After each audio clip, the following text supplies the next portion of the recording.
Hi, my name is Elizabeth Foster. I am the founder of Connect Coach, and at Connect Coach what we do is we connect expert, experienced coaches with people that are wanting to make big transitions in their life or in their careers. Today we have one of our most incredible coaches. Her name is Deborah Roth. Welcome, Deborah. Great to be here, Elizabeth. So, Deborah, I'd love to just find out a little bit more, or get the listeners to find out a little bit more about you and how you work, and your coaching style and what you can do for them. So, in one sentence, just tell us, what do you actually specialize? What is your specialty in coaching? I am a life design coach, a life design specialist, and an interfaith minister. And I always add the interfaith minister piece in there because that declares right up front what I do. I think that's, and you're the only coach that I know that actually is an interfaith minister. And I think it's such a great combination because, I mean, I know a little bit about what you do with your clients, but I love that you bring in that whole side of things, which is quite profound. And many people, it really helps many people. But I'm not going to talk from my point of view. I'm going to ask more questions because I want people to know about you from you. So, what actually led you to become a coach? I started out in the corporate world, was there for, I guess, about 13 years. And when my kids were very young, elementary school age and younger, I knew that I wanted to do something with more flexibility. And I left that, gosh, a long time ago, in the early 90s. And so the 90s were really spent exploring what it was that I wanted to do, a big transition decade for me.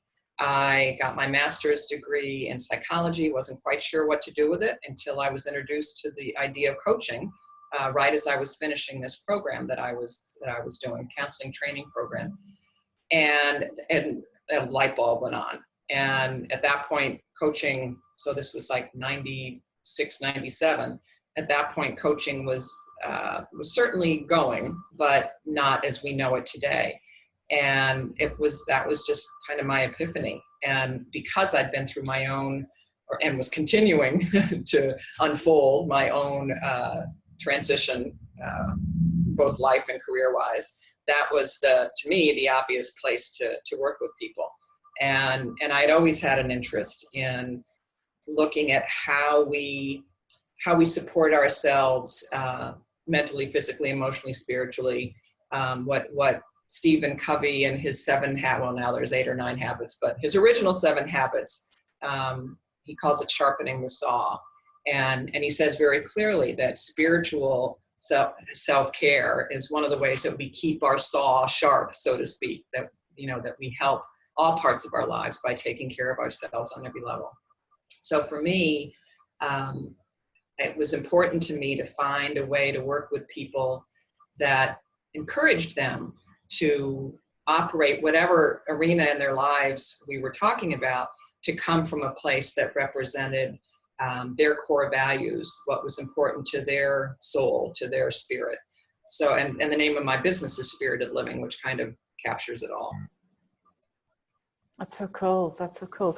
So tell us who would actually benefit from working with you.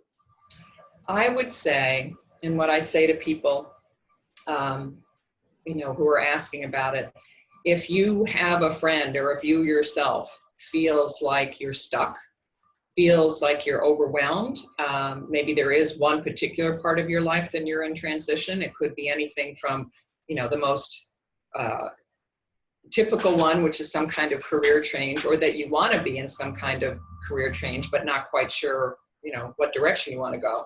So it could be definitely career-based, or it could be someone, and one of my earliest and longest term clients, we've now been working together 10 years. Her husband had died a year or so before. Her kids obviously were younger then, they were teenagers. She was trying to figure out what was next for her,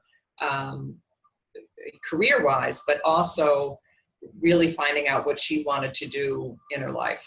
And so my sweet spot is really people who and I always say, I think we're always in at least one transition in our lives, usually more than that at any given time. So I think my sweet spot is really working with people who acknowledge that and who say, you know, yeah, this is, there are fireworks going off in every area of my life, or else deep rumblings of dissatisfaction or stuckness, or, you know, however it shows up. And I need some guidance. I need some support to move through that. Yeah. So really it's people that are, you know, there's something that's happened, or there's something that needs to happen. Yes. Changes really needs to be made. And what I'm hearing from you is that you can work in a very holistic way with them in many different areas of their life. So as you were saying, either kind of that love relationship or the career transition, or whatever it happens to be. So what do you actually do for your clients? Take us through kind of an average process. What would that look like? Okay. When someone starts with me, I have a fairly comprehensive, very, very thoughtful intake package with all kinds of questions. Literally everything from what are the first things that you want to focus on in our coaching? What actions can you take right away to help us get started? What are 10 things that you're putting up with, or you're tolerating, as we say in the coaching business? What are your tolerations? What are some of your top accomplishments? So there's a whole bunch of things that really get them thinking. And I ask them, and then I ask them for a bulleted, no more than 2-page personal history. And so often I hear from people, even before we've had our first official coaching call, that just going through these intake questions, they could feel shifts happening, because it got them to think of things and to look at their life and their work in ways that they may not have before. So once they complete that intake process, we then set up, whether we're doing 2 or 3 calls a month, however we're set up. And typically it is on the phone. I'm in New York City, but I do meet with people locally if they want, or we can do Skype. But typically it's on the phone.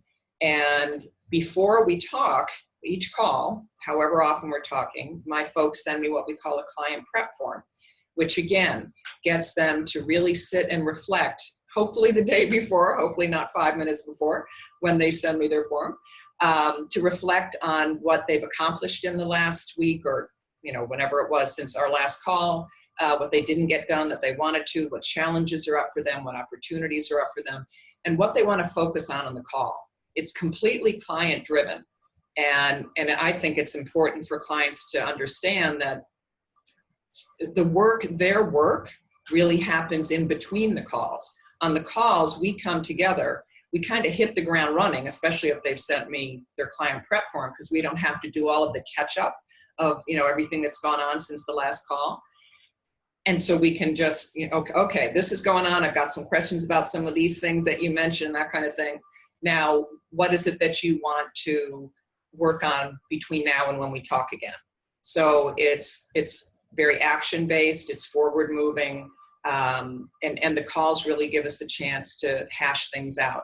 And I share, and there's always been a conversation about this in the coaching community. I am an expert in self-care tools and in meditation and that kind of thing. So as much as my job as a coach, I like to joke, is to ask brilliant questions so that we can evoke your own wisdom. I'm also, if they are open to it and if they ask for it, I'll share, you mentioned that this thing is up for you. What about creating something, a letting go ritual, or, something that you can do that really embodies that and helps you move forward. It's all about, getting them to move forward and all around their intentions. They're really determining what their intentions are. It sounds very comprehensive, and I love the having that prep form. I know that when I was coaching, I used that tool as well, and it's so important, and just to really help those clients. So maybe you could just give us, obviously without going into details, but just give us an example of one of your clients' results. Okay, I was thinking about this. This is an interesting one because it's an example of, and this happens often, of a segue from one kind of coaching to another kind of coaching with the same client. A couple approached me, back the beginning of last fall, I think, and I thought it was interesting, and I thought, they found me, and they were connected to the spiritual side of what I do, because they wanted someone to address that. And a couple who'd been married for probably 10 years, they have a daughter, they're expecting a second child in February, actually. And they were feeling very stuck about moving. That was like their intention. Where, can you help us move through this stuckness about where to move? So we spent probably 4 or 5 months focusing on that, asking all kinds of questions, looking at all kinds of things. And what they came to, based on they did some really wonderful deep work. The husband is a wonderful artist, so he created, on his own, kind of created vision maps rather than journaling about it. Because he's more visual, he used that technique. And what they really came to is to put it on the back burner, because they were stewing about it all the time until after the baby, till a good 6 months, and to just really be with this baby time. And so in December, November, maybe end of November, we transitioned to my just working with the husband, because he's been feeling a lot of kind of trepidation about about becoming a father for the second time, and what that means for his art and that kind of thing. So, and what we're coming to there is watching him create these shifts of just being gentler with himself, understanding that as much as he wants to be as supportive as he can for his wife right now, that he also, how crucial it is for him to have his alone time and his sanctuary time, as we call it, to replenish, so that he not only can be a great dad, but he can be there for his wife in the way that she needs to. That sounds incredible. So you really, you help them in many different aspects of their life, and also being very cognizant of bringing this baby into the world as well. Yeah, it's a big, having been through it, it's definitely, you too, it's definitely, that's a huge life change. Yeah, absolutely, absolutely. So what gives you the greatest joy when you're coaching a client? I think it's seeing those shifts, seeing those ahas. There was a point with this client or with this couple, where they really got in touch with why it was hard for them to make decisions.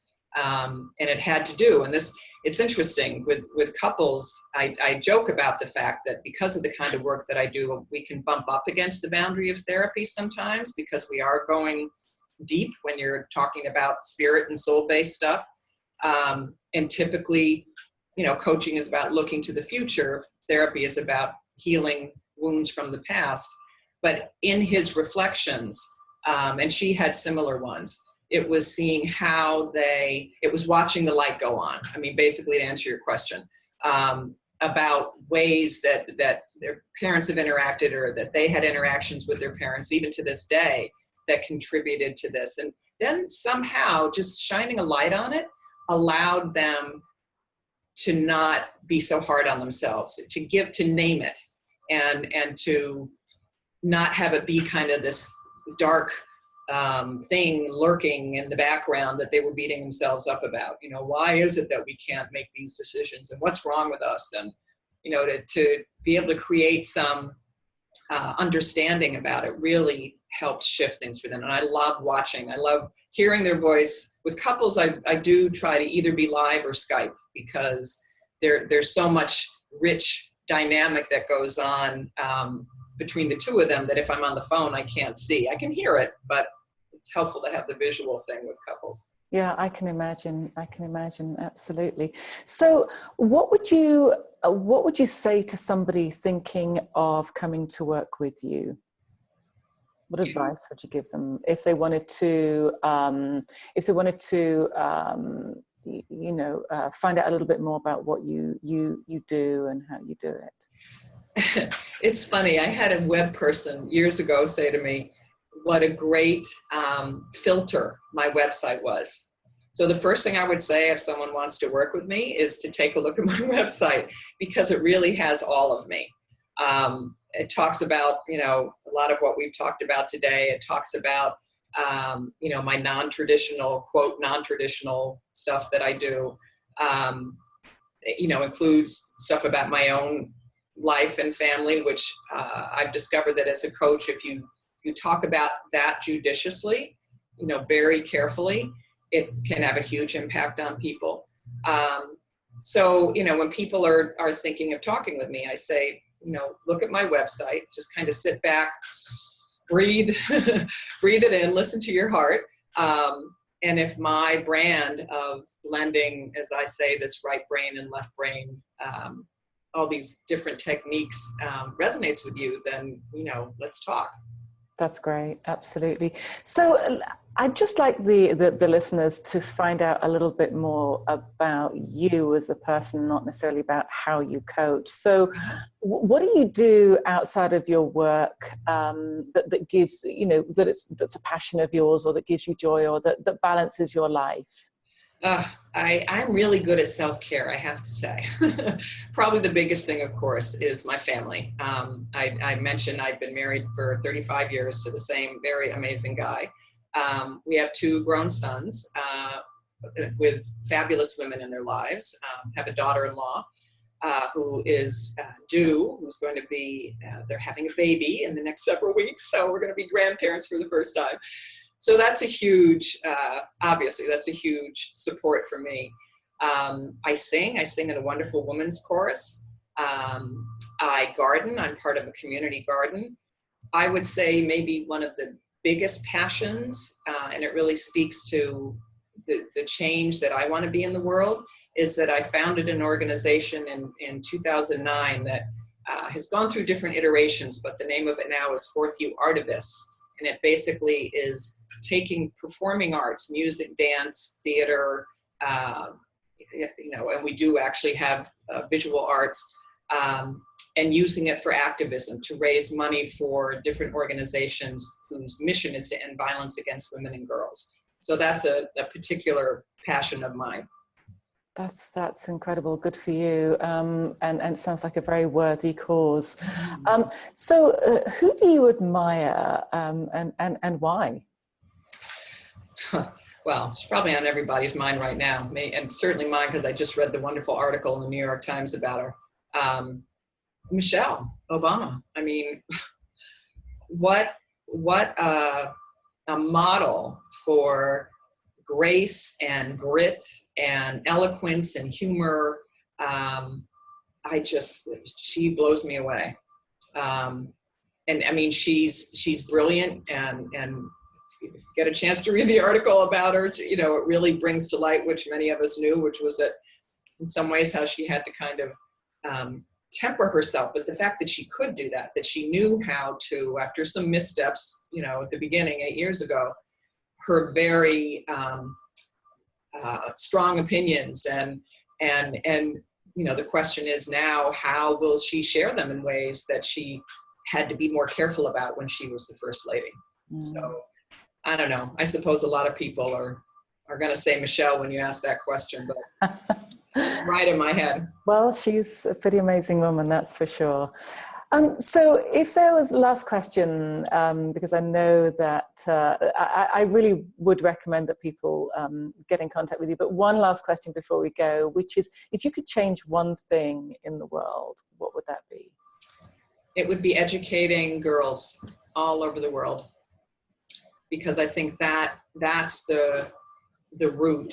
If we are, as the Dalai Lama has said, that Western women are creating the future of the world, part of that is educating girls and women so that we can overcome violence, so that we can bring our voices to ending war, poverty. I'm a huge proponent of that. And I think the Fourth U Artivists And our mission, supporting organizations to end violence against women and girls, is definitely, that's an outgrowth of that. I like that. I think that's very, very powerful. Deborah, you and I could carry on talking for a long time. We have great conversations every time we talk. But I want to thank you for coming and joining us today and sharing your wisdom and letting us have an inside, peep at who you are and how you coach. And I would absolutely recommend anybody thinking of working with a coach to definitely connect with you. Anyone who's going through any kind of life transition, or who wants to bring in a spiritual aspect to what's going on in their lives, I'd really recommend that they connect with you and just have a chat. Great, thanks. This has been fun. Thank you so much. Bye-bye. Thank you, Elizabeth. Bye-bye.